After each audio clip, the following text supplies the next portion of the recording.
Hi friends, good morning. ఏంటి పొద్దున్నే కోళ్ళను చూపిస్తుంది అనుకుంటున్నారా? మరేం లేదండి, మా అక్క వాళ్ళ ఇంట్లో నాటుకోళ్ళు ఉన్నాయి. అవి కూడా మనుషులతో ప్రేమగా ఉంటాయి ఊళ్ళో పడుకొని. చూసారా, నాటుకోడి గుడ్లు అండి ఇవన్నీ.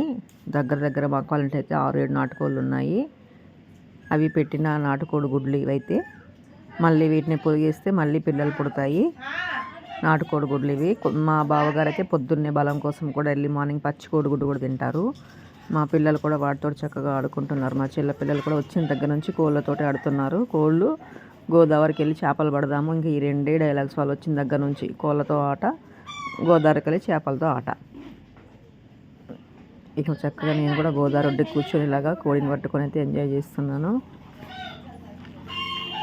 మూగజీవాలను మచ్చిక చేసుకుంటే వాటి భాష అర్థమైతే అవి కూడా మనతో ప్రేమగా ఉంటాయండి.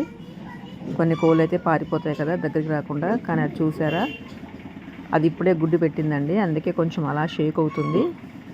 చక్కగా గోదావరి ఒడ్డునైతే టీ కూడా తాగుతున్నాం మేమైతే సరదాగా. టిఫిన్లు అయిపోయినాయి.